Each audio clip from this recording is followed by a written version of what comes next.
জগতের শুভ ও অশুভ, ইতিবাচক ও নেতিবাচক শক্তি প্রবাহের একটা ভারসাম্য চিরকাল থাকে। তবে এই ভারসাম্যটি কোনো স্থায়ী বস্তু নয়, বরং সময়ের সাথে নিয়ত পরিবর্তনশীল একটা ধারা, যা সমাজকে ক্রমিক সংকোচন ও সম্প্রসারণের মাধ্যমে গতিশীল ও জীবন্ত রাখে। সমাজে নেতিবাচক চিন্তা ও শক্তির প্রভাবাধিক্য হলে কালের নিয়মেই কোনো না কোনো শক্তি উত্থান হয় এবং তা ভালো মন্দের ভারসাম্যটা পুনরায় স্থাপন করে। সংকুচিত সমাজ আবার সম্প্রসারণের সুযোগ পায়। ভারতবর্ষের ক্ষেত্রে এই শক্তিটি আধ্যাত্মিক। কৃষ্ণ, বুদ্ধ, শঙ্করাচার্য, সুফি সাধকেরা, নানক, চৈতন্য মহাপ্রভু এবং সাম্প্রতিকতম ইতিহাসে রামকৃষ্ণ, বিবেকানন্দ, এরা সবাই ছিলেন সেই আধ্যাত্মিক মহাশক্তি যারা যুগের প্রয়োজনে এসেছিলেন, সমাজকে ইতিবাচক গতি দিয়েছিলেন।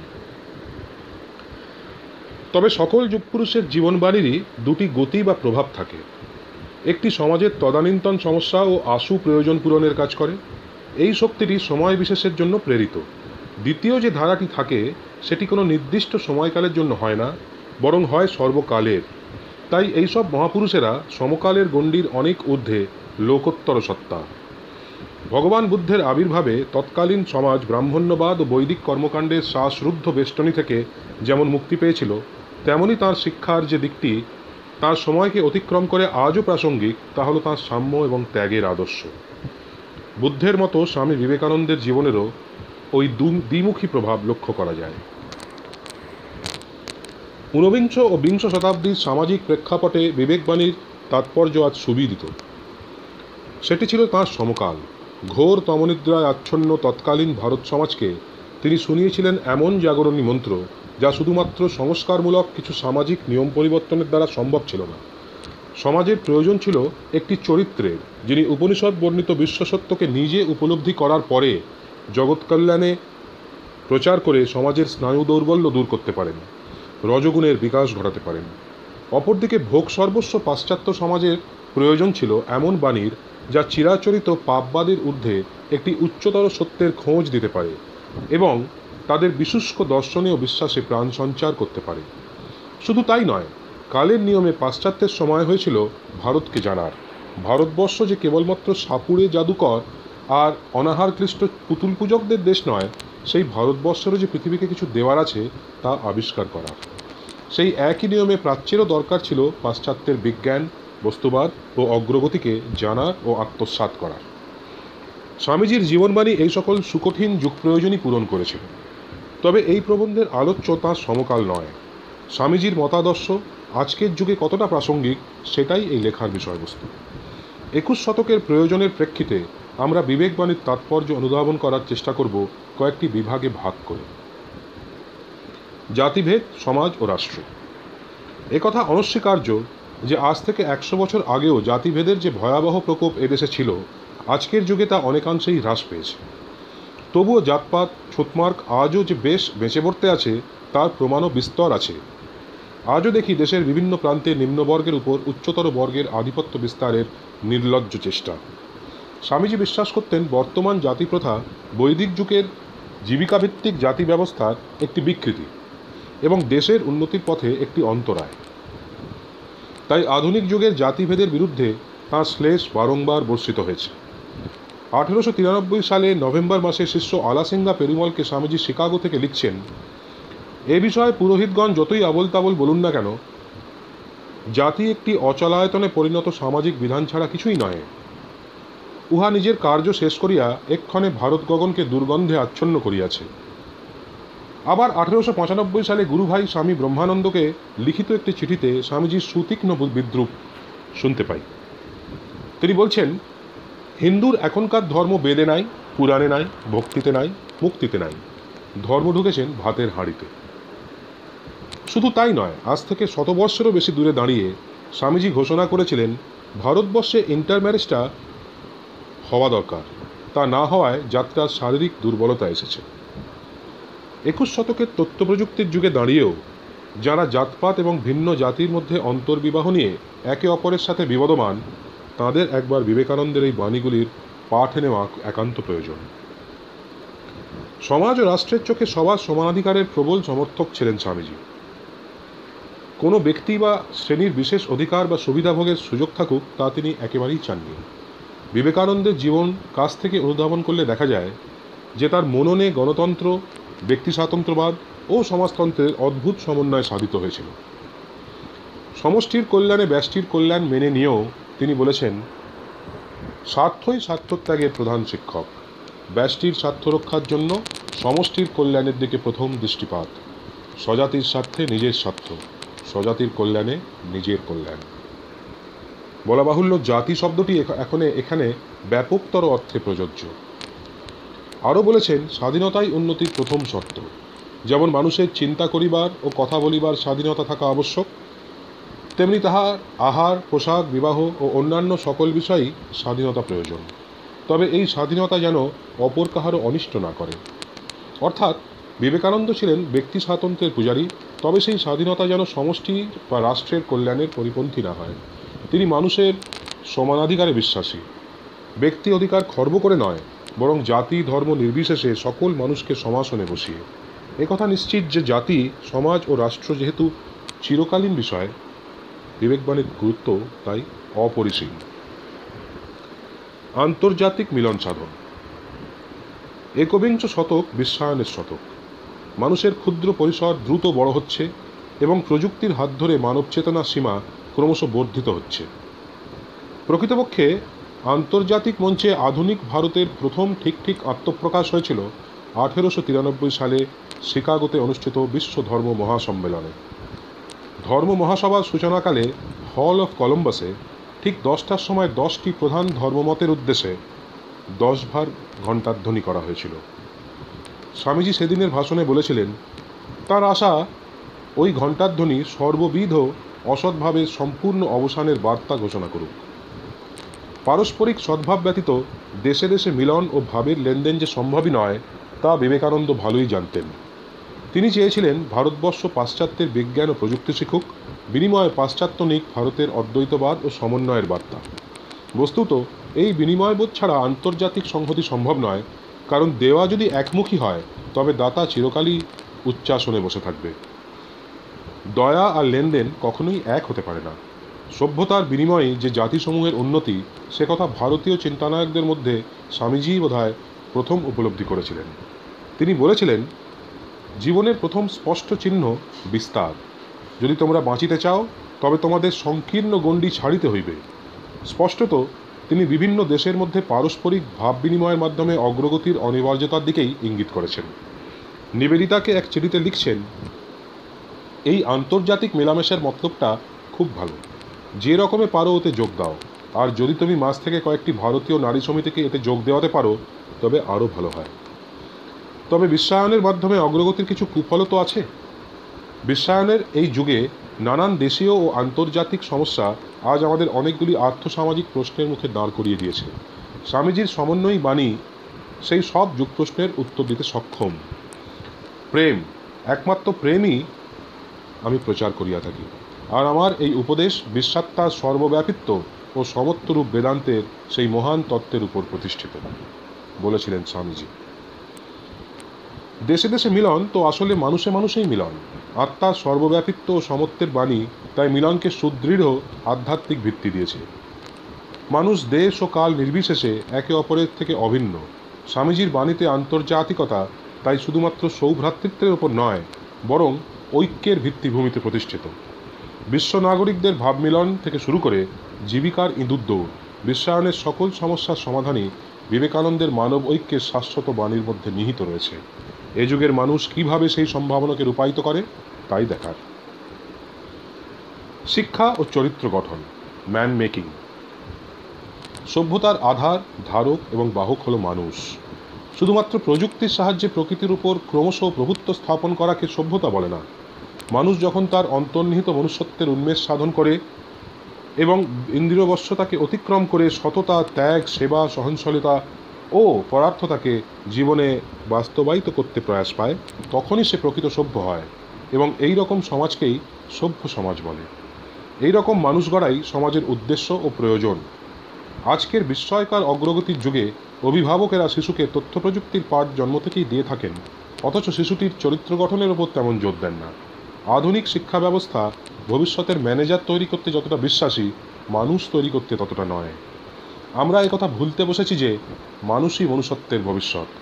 ফলস্বরূপ দুর্নীতি, ধর্ষণ, পরস্যপহরণ, হিংসা ইত্যাদি আজ প্রতিনিয়ত সমাজকে ক্লিষ্ট ও লজ্জিত করছে। বিবেকানন্দ মনুষ্যত্বের শিক্ষাকেই যথার্থ শিক্ষা বলেছেন। তাঁর গুরুর মতো তিনিও মনে করতেন যে সেই শিক্ষাই শিক্ষা যা মানুষকে মান হুঁশ করে। শিক্ষা প্রসঙ্গে তাঁর বিখ্যাত সংজ্ঞা, মানুষের অন্তর্নিহিত পূর্ণতার প্রকাশ সাধনকেই শিক্ষা বলে। এই পূর্ণতা প্রকাশিত হয় পবিত্রতা ও নির্ভীকতার মাধ্যমে। তাই এই দুইটি বিষয়ের উপরেই স্বামীজি সব থেকে বেশি জোর দিয়েছেন। তিনি বিশ্বাস করতেন সমস্ত নেতিবাচক ও দুর্বল চিন্তার পেছনে রয়েছে ভয়। বীর সন্ন্যাসী তাই উপনিষদের অভিমন্ত্র বারংবার প্রচার করে মানুষকে ভয়শূন্য হতে বলেছেন। শিক্ষার কার্যকারিতা সম্বন্ধে স্বামীজি বলেছেন, যে অনুশীলন দ্বারা ইচ্ছাশক্তির প্রবাহ ও অভিব্যক্তি নিয়ন্ত্রণাধীনে আসে ও ফলপ্রসূ হয় তাকেই শিক্ষা বলে।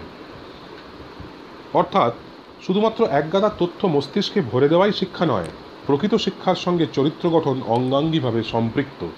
শিক্ষার মান কেমন হওয়া উচিত তা বোঝাতে স্বামীজি বলেছেন, কয়েকটা পাস দিলে বা ভালো বক্তৃতা করতে পারলেই তোদের কাছে শিক্ষিত হলো। যে বিদ্যার উন্মেষে ইতঃসাধারণকে জীবন সংগ্রামে সমর্থ করতে পারা যায় না, যাতে মানুষের চরিত্রবল, পরার্থপরতা, হিংসা, সিংহ সাহসিকতা এনে দেয় না, সে কি আবার শিক্ষা? যে শিক্ষায় জীবনে নিজের পায়ের উপর দাঁড়াইতে পারা যায়, সেই হচ্ছে শিক্ষা। The end of all education, all training should be man making. এই ম্যান মেকিং বা মানুষ গড়াই শিক্ষা ব্যবস্থার লক্ষ্য হওয়া উচিত। তবে মানুষ গড়ার শিক্ষা মানে ক্রমাগত তার দুর্বলতা বা ভুলের কথা মনে করিয়ে দেওয়া নয়। তিনি বলেছেন, কখনো ভাবিও না আত্মার পক্ষে কিছু অসম্ভব। এরূপ বলা ভয়ানক নাস্তিকতা। যদি পাপ বলিয়া কিছু থাকে, তবে আমি দুর্বল বা ওরা দুর্বল এরূপ বলাই একমাত্র পাপ। নিজের ওপর বিশ্বাসী যে চরিত্র গঠনের প্রধান সত্য, তা স্বামীজি মুক্ত কণ্ঠে প্রচার করেছেন। বর্তমান ক্ষয়িষ্ণু মূল্যবোধের যুগে স্বামীজির বাণী তাই আমাদের কাছে অন্ধকারে আলোক পত্রিকা। বর্তমানকালে নারী শিক্ষা, নারী স্বাধীনতা নিয়ে সমাজে অনেক ভাবনা চিন্তা চলছে। আজ থেকে 100 বছরেরও আগে স্বামীজি এইসব বিষয়ে যা বলে গেছেন তা আজও আমাদের বিস্মিত করে। তিনি মনে করতেন পুরুষের মতো নারীরও শিক্ষার সমান অধিকার রয়েছে। স্ত্রী পুরুষ ভেদে বিরক্ত হয়ে বলেছেন, এদেশে পুরুষে মেয়েতে এতটা তফাৎ কেন করেছে তা বোঝা কঠিন। বেদান্ত শাস্ত্র তো বলেছে, একই চিৎসত্তা সর্বভূত বিরাজ করছেন। তোরা মেয়েদের নিন্দাই করিস, কিন্তু তাদের উন্নতির জন্য কি করেছিস বল দেখি। দৃপ্ত কণ্ঠে ঘোষণা করেছেন, জগতের কল্যাণ স্ত্রী জাতির অভ্যুদয় না হইলে সম্ভব নয়। ঠিক এই কারণেই স্বামীজি নারী শিক্ষার ওপর এত বেশি জোর দিয়েছিলেন। তাঁর চিন্তার আধুনিকতা সত্যিই চমকপ্রদ। স্মৃতিফৃতি লিখে নিয়ম নীতিতে বদ্ধ করে এদেশের পুরুষেরা মেয়েদের একেবারে ম্যানুফ্যাকচারিং মেশিন করে তুলেছে। কোন শাস্ত্রে এমন কথা আছে যে মেয়েরা জ্ঞান ভক্তির অধিকারিণী হবে না? গর্জে উঠেছেন স্বামীজি। বিবেকানন্দ বুঝেছিলেন যে শুধুমাত্র সমাজ সংস্কারের একটি অঙ্গ হিসেবে মুষ্টিমেয় পুরুষের কৃপাদৃষ্টি দ্বারা নারী জাগরণ সম্ভবই নয়। তাই তিনি বলেছিলেন, নারীগণকে এমন যোগ্যতা অর্জন করাইতে হইবে যাহাতে তাহারা নিজেদের সমস্যা নিজেদের ভাবে মীমাংসা করিয়া লইতে পারে। তাহাদের হইয়া অপর কেহ এই কার্য করিতে পারে না, করিবার চেষ্টা করাও উচিত নহে। আর জগতের অন্যান্য দেশের মেয়েদের মতো আমাদের মেয়েরাও এই যোগ্যতা লাভে সমর্থ। বিবাহ সম্বন্ধে তার মত এই যে, একজন মেয়ে তখনই বিয়ে করুক যখন সে প্রাপ্তবয়স্ক হবে এবং তার শিক্ষা পূর্ণ হবে। এই ব্যাপারে স্বামীজির বাণীর তাৎপর্য যে এই যুগেও অপরিসীম তা বলার অপেক্ষা রাখে না। সেবা ধর্ম ও সর্বধর্ম সমন্বয়। কথামৃতের 1884 সালের একটি দিনের বর্ণনায় আছে, ঠাকুর অর্ধবাহ্য দশায় বলছেন, জীবে দয়া, জীবে দয়া, দূরশালা কীটাণু কীট, তুই জীবকে দয়া করবি? দয়া করবার তুই কে? না না, জীবে দয়া নয়, শিব জ্ঞানে জীব সেবা। এই বাণীতে মুগ্ধ হয়ে নরেন্দ্রনাথ সেদিনই বলেছিলেন, কি অদ্ভুত আলোকই আজ ঠাকুরের কথায় দেখিতে পাইলাম। ঠাকুর আজ ভাবাবেশে যাহা বলিলেন তাহাতে বোঝা গেল বনের বেদান্তকে ঘরে আনা যায়, সংসারের সকল কাজে উহাকে অবলম্বন করিতে পারা যায়। ভগবান যদি কখনো দিন দেন তো আজই যাহা শুনিলাম এই অদ্ভুত সত্য সংসারে সর্বত্র প্রচার করিব। পণ্ডিত, মূর্খ, ধনী, দরিদ্র, ব্রাহ্মণ, চণ্ডাল সকলকে শুনাইয়া মোহিত করিব। ভগবান দিন ঠিকই দিয়েছিলেন। সেদিনের নরেন্দ্রনাথ ভবিষ্যতের বিবেকানন্দ, যে প্র্যাকটিক্যাল বেদান্তের ওপর তাঁর মিশনের ইমারত দাঁড় করাবেন, শ্রীরামকৃষ্ণ দক্ষিণেশ্বরে সেদিনই তাঁর শিলান্যাস করে দিয়েছিলেন। বিশ্বপ্রেম থেকে জগৎ সেবা, এই ভাবধারাটি রামকৃষ্ণ বিবেকানন্দ ভাবান্দোলনকে বিশ্বে আজ অনন্য স্থান দিয়েছে। পড়েছ মাতৃদেব ভব, পিতৃদেব ভব। আমি বলি দরিদ্র দেব ভব, মূর্খ দেব ভব। দরিদ্র, মূর্খ, অজ্ঞানী, কাতর ইহারাই তোমার দেবতা হোক। এই রকম মন্ত্র বিবেকানন্দ দেশবাসীর কানে বারবার উচ্চারণ করেছেন। তাঁর কাছে দীন, দুঃখী, অসহায় মানুষ কেবল দয়ার পাত্র নয়, তারা স্বামীজির দৃষ্টিতে দরিদ্র নারায়ণ, এবং এই নারায়ণের সেবাই তাঁর কাছে সর্বশ্রেষ্ঠ ধর্ম। পরিব্রাজক অবস্থায় ভারতবর্ষের আসমুদ্র হিমাচল ভ্রমণকালে দেশবাসীর দারিদ্র অসহায়তা তার মর্মে গিয়ে আঘাত করেছিল। তিনি বুঝেছিলেন এই সব মানুষের উন্নতি ভিন্ন, দেশের কোনো উন্নতি সম্ভব নয়। বিবেকানন্দের এই এক গুরুভাই স্বামী তুরীয়ানন্দ স্মৃতিচারণ করে বলেছেন, স্বামীজির হৃদয়টা যেন একটা প্রকাণ্ড কড়াই, যাতে জগতের সমস্ত দুঃখকে রেঁধে একটা প্রতিষেধক মলম তৈরি করা হচ্ছিল।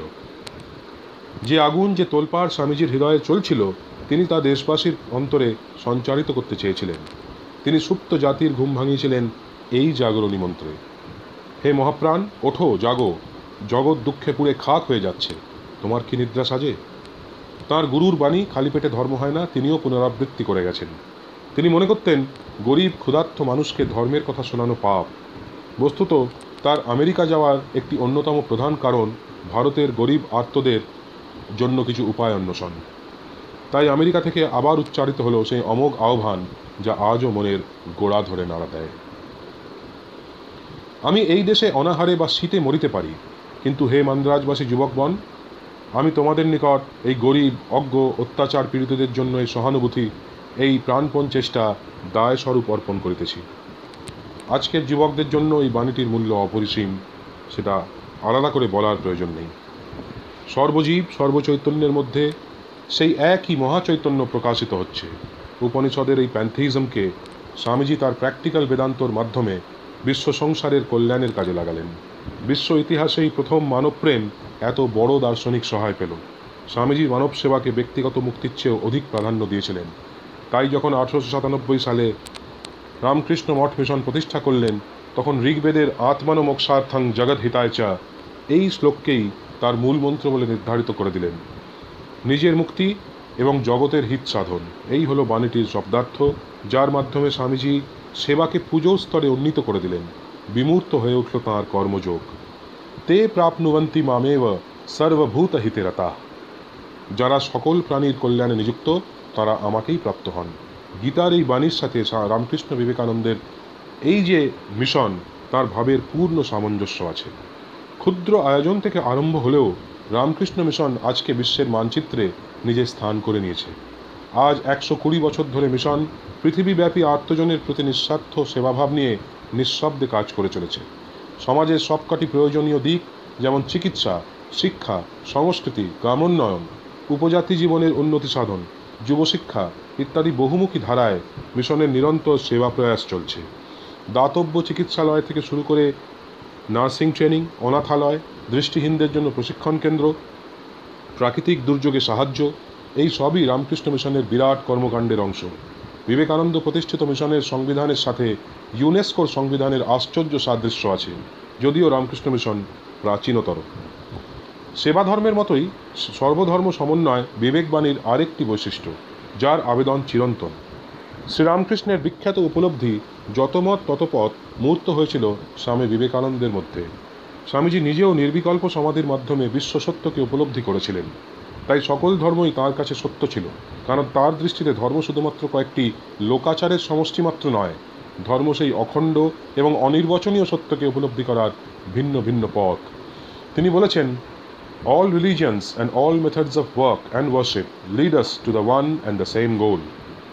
এই প্রসঙ্গে স্মরণে আসে তাঁর সেই বাণী, আমি মুসলমানদের মসজিদে যাব, খ্রিস্টানদের গির্জায় প্রবেশ করে ক্রুশবিদ্ধ যিশুর সামনে নতজানু হব, বৌদ্ধদের বিহারে প্রবেশ করে বুদ্ধের ও তাঁর ধর্মের স্মরণ নেব, এবং অরণ্যে গিয়ে সেই সব হিন্দুর পাশে ধ্যানমগ্ন হব, যারা সকলে হৃদয় কন্দর উদ্ভাসনকারী জ্যোতির দর্শনে সচেষ্ট। এইটিই হলো সর্বধর্ম সমন্বয়, যা শুধু এই যুগে নয়, সকল যুগে সকল সমাজের জন্যই অপরিহার্য মহৌষধি। প্রকৃতপক্ষে বিবেকানন্দ ছিলেন সমন্বয়ের বিগ্রহ। ধর্মে বিজ্ঞানে, প্রাচ্যে পাশ্চাত্যে, সেবায় পূজায়, জ্ঞান ভক্তি কর্মে সমন্বয় করে তিনি আমাদের চিরকৃতজ্ঞ করে গেছেন। রোমারোলা তাই বিমুক্ত বিস্ময়ে বলেছিলেন, তিনি ছিলেন সকল প্রকার মানসিক শক্তির সামঞ্জস্যের মূর্ত প্রকাশ। বর্তমান যুগে বিবেকানন্দের প্রাসঙ্গিকতা এমনই একটি ব্যাপক বিষয় যে সেই সম্পর্কে এত স্বল্প পরিসরে লেখা সম্ভব নয়। দৈনন্দিন জীবনের প্রতিটি পদেই যিনি আমাদের সহায়, তাঁর তাৎপর্য অল্প কথায় ব্যক্ত করা বড় কঠিন। অবশ্য এই সমস্যার সমাধান স্বামীজি নিজেই করে গেছেন। তাঁর একটি বিশ্ববিখ্যাত আশ্বাসবাণীর মধ্যে তাঁর সত্তার চিরন্তনী আবেদন বিধৃত হয়ে আছে। তিনি বলেছেন, "It may be that I shall find it good to get outside of my body, to cast it off like a disused garment. But I shall not cease to work. I shall inspire men everywhere until the world shall know that it is one with God." Swamiji কথা রেখেছেন। আজও তিনি অন্ধকারে মানুষকে নিরন্তর আলোর পথ দেখিয়ে চলেছেন। শুধু আজকের নয়, অনাগত ভবিষ্যতের সকল প্রজন্মের কাছেই যুগনায়কের শাশ্বত বাণী তাই শ্রেষ্ঠ আশ্রয় হয়ে থাকবে।